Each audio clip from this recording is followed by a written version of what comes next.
Justine, as Grade's General Manager, you lead our impact work. What does being a B Corp actually mean in the day-to-day running of the business? So, I guess in the day to day, it's a framework, really. I think B Corp generally is a framework of how you operate as a business and to be better at doing business across all facets of whether that's your corporate governance or the team, and how you make the business a better place for them to work, how we go about probably not choosing our customers, but how we deliver work and do the right thing by our customers. Are we treating the environment? That's a little bit harder to measure, but are we looking after the environment and either maybe the clients that we work with? But yeah, it's really, it's a framework, and I think a set of tools and guidelines. It's not one specific thing, but definitely it kind of creates I think that's a bit of a north star as to, how, you wanna do good rather than just, maybe in the past it has, the B Corp campaign that was run, sort of, I think, gosh, last year talks about the fat cats and how back in the day, it was all about profit and, making more money for shareholders and, all of that kind of thing, and not really thinking about what you were putting out there or what the product was or what the service was and who was kind of benefiting from it. And it sort of flips that on its head, I think, quite nicely. So it just really aligns with where we already were as a group of people, I think. And yeah, it's been a nice thing to sort of align ourselves with. A lot of companies talk about purpose, but B Corp requires measurable commitments. Why was it important for Grade to set clear impact goals?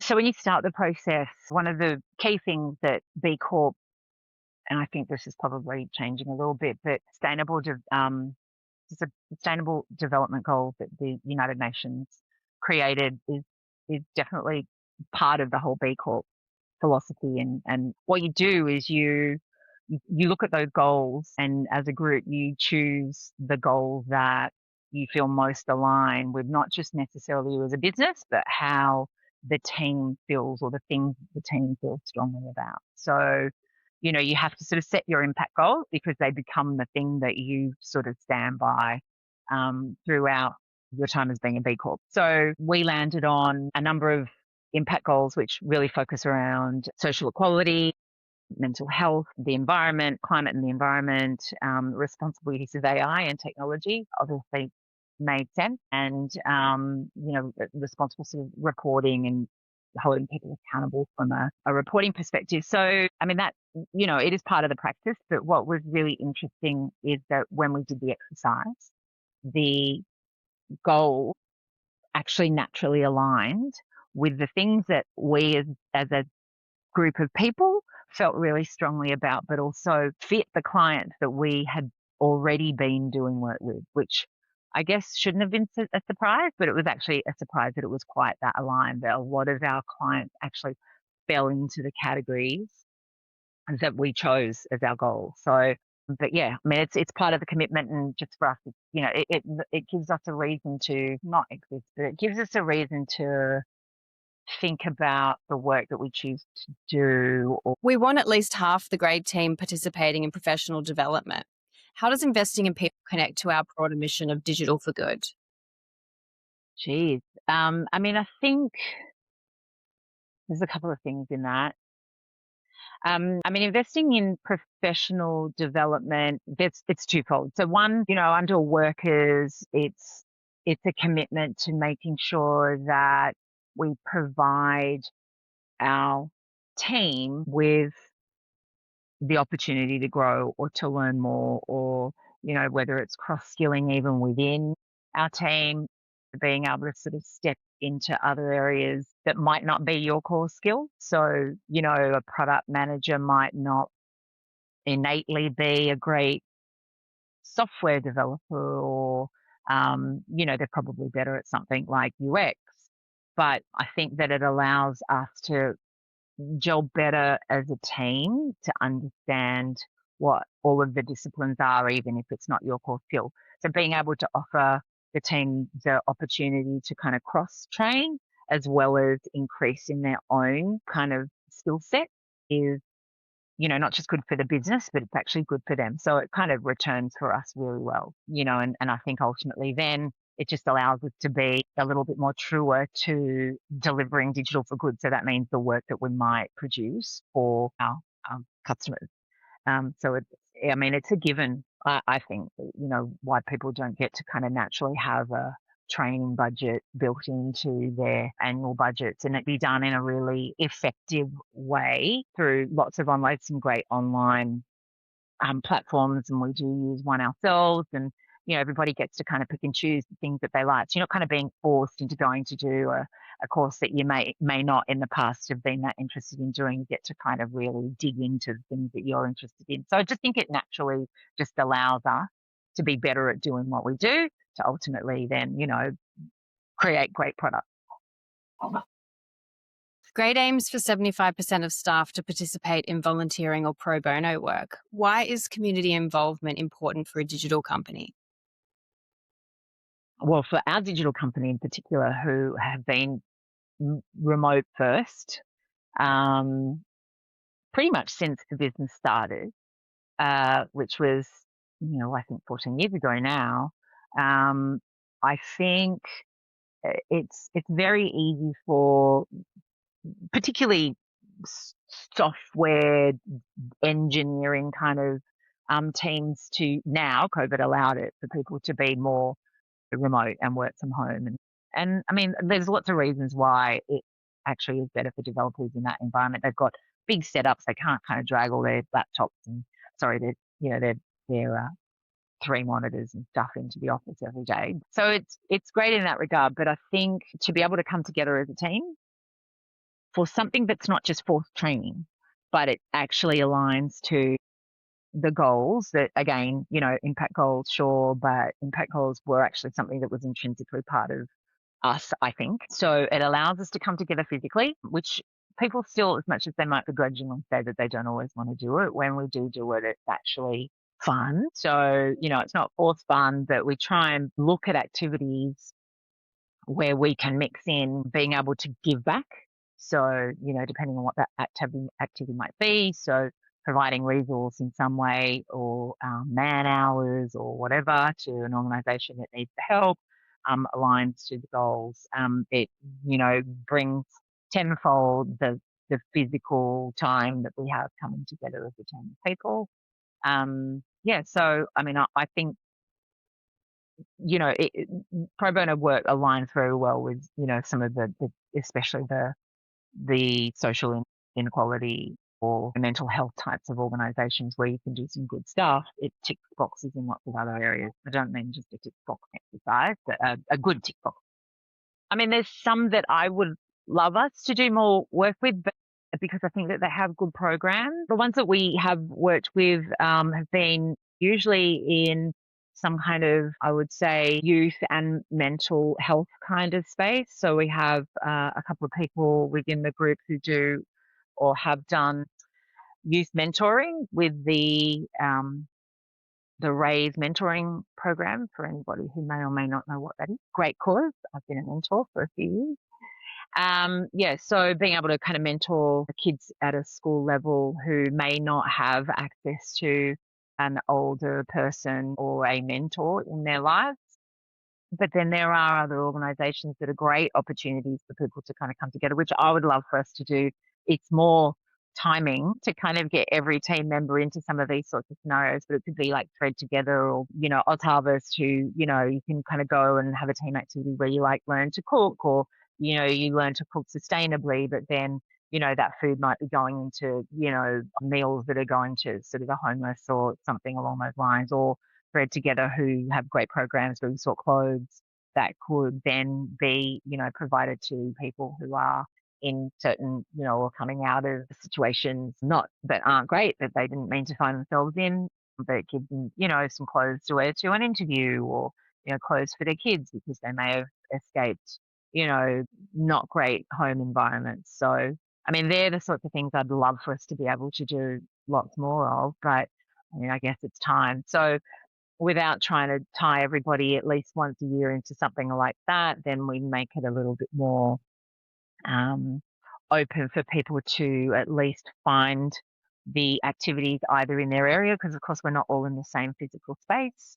So, something that we might do in one state, you might not be able to do in another state. So, we've had um, an engineer who's provided um, IT services to a local animal shelter, for example. So, kind of comes in different sorts of formats, but whatever I guess is important to that person, and that it's not just the hard and fast, you must do this thing because we're going to do it and have force fun and, come together as a group. But it'll be more, what works or what makes you tick a little bit more, what's important to you. And so we're happy to support any of those sorts of initiatives, basically.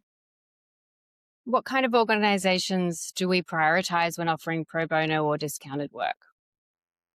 We do have a specific not-for-profit rate, and that actually applies to any organisation that we do work for that we may have found or may have found us if they fall into the category of a not-for-profit, or there's a couple of sort of slight variations to what that looks like. Obviously, charity, some government-funded organisations such as ACON, who we've worked with for a number of years, fall into that category. So the rate is a given if you fit the category. So that, one thing that I think is, we don't like sort of always shout about it, but it is a nice little bonus for those who, are watching the budget a little bit more. But then, if we were looking at what companies, they would tend to align with the impact goals again. You kind of see how it all sort of circles back to the same framework. You've got this kind of set of goals that sort of govern everything that you do, from training to the clients that you work with. We don't go out of our way to say, oh, we're only going to work with, an organisation that works in mental health or climate change or whatever. But I guess like work gets like work. So you start to become a little bit more specialized in those areas. Yeah, so I guess the work, in terms of who we choose to work with or the clients that we work with, again, so it comes back to the impact goals, but it's not a hard and fast rule. So, we do a lot of work naturally, like I said, I've said with the social inequality or maybe mental health. So, that in the Hamilton Centre in Victoria, we have worked with ACON for a number of years across a lot of their portfolios. We work with EAAA elder abuse, which is, obviously a really important cause. So it sort of just puts us in a place where we can identify organisations that we're quite comfortable with the difficult, they probably have a really difficult message or service to try and get out there. And I think that challenge is great. And I think the human side of us, the fact that, we want to do that kind of work for those sorts of organizations means that we really love the challenges that they have as well. And it means that we can kind of bring the compassionate side to the kind of commercial strategic side or the problem solving side that the team has. So, I think we get a good breadth with the types of organizations. And again, it's not just in that mental health, not the sort of social space, it could be how a major organization needs to improve on their responsibility from an ESG reporting perspective, so it could be a huge corporate that maybe people don't think a lot of, but they will increasingly need to have more accountability and responsibility when it comes to reporting in those sorts of ESG spaces. I think that opens up that area. So that there's lots of breadth and scope with what we are choosing to do or who we choose to work for that aligns with what they come in to do. Yeah. Great also aimed to achieve, and in fact did achieve, a Net Promoter Score of 80. What does a strong client relationship look like when you're working with organizations trying to create positive impact? Yeah. Well, the 80 was a goal that we hoped to get, and I don't know, I shouldn't say surprised that we got, because I think we do value the relationships with our customers. I know, a lot of us within the business come from what we call in the business client service background. So we kind of innately are around the client relationship. That's sort of, it really starts and ends there, right? If we don't have a great client service sort of mentality, we don't build we don't work on building our relationships really strongly, then work can come and go a little bit more, and it doesn't really allow for us to have ongoing, long-term, trusted relationships with our partners or our customers. So yeah, I mean, I think to have a goal to hit 80 means that then you have to kind of keep it up. So we actually probably do another customer survey. So kind of getting back to the B Corp philosophy of, always striving to do better. You don't kind of start off and you get a score and then you get to sit on that and sort of like just kick back for a while. You know that you're going to be held accountable the next time accreditation comes around. And so you need to keep your scores and actually improve them. So I think it sort of all drives back to the same goal. You start here, you have to maintain that sort of level of, service and relationship building. And I think we do that with a lot of our clients. We have great relationships. Well, I think we have a lot of great relationships. And, I think that's done well for us as a business. And then, yeah, you just have to keep at it. For other businesses thinking about becoming a B Corp, what advice would you give them? Strap in. No, it takes work and it takes effort and it takes, commitment. It's certainly not something that you choose to do just because you think it's like, a good idea to get another tag at the end of your, row of icons that you are a member of or whatever. For us, I mean, and especially for me, who was ingrained in doing that work for, a period of time to get accreditation, you have to really be you have to mean it and you have to be committed. So I think first and foremost, you need to be sure that that's the commitment and the level of, effort that you want to put in. But I think my advice would be probably, I would say, don't aim low, but go easy on yourself and don't actually try and do too much the first time around. There is a minimum point level that you need to have and, you need to meet that score. But I think, you've got so much room to continue to move and move up, which is actually something that you have to do every 3 years. You kind of not just have to get re-accredited, but you need to have improved in your score. So they certainly hold you accountable in that. So I guess if you shoot really high, then you have to keep on you got to keep on finding ways to keep improving. So it's all about improvement. So that's a good thing. So maybe I would say, challenge yourself a little bit, but don't over-index so that you can kind of concentrate on doing things that you committed to do in the first round and do them really well. Yeah, look, I think it gives you a real sense of purpose as an organization. And I mean, that might sound strange. It's like, you're a business, but ultimately you're a group of people who have to spend more time with your co-workers and at work than you sort of sometimes do with your own family. So I think that if you can come together on a set of goals that everybody can rally around and feel, kind of represents them really well, then it's another, it's a good reason to come to work. I think that's probably, that's what you kind of get to give your team, or that's what the team or the business gets to have, is this sense of purpose and just the different way of looking at things. And if it comes back to the fat cat sort of analogy, it's like kind of going, well, yeah, we're not like that anymore. So what are the rules and the guidelines to actually be able to make sure that if we say that we want to do good, digital for good, business for good, whatever it might be, that you have a way to do it.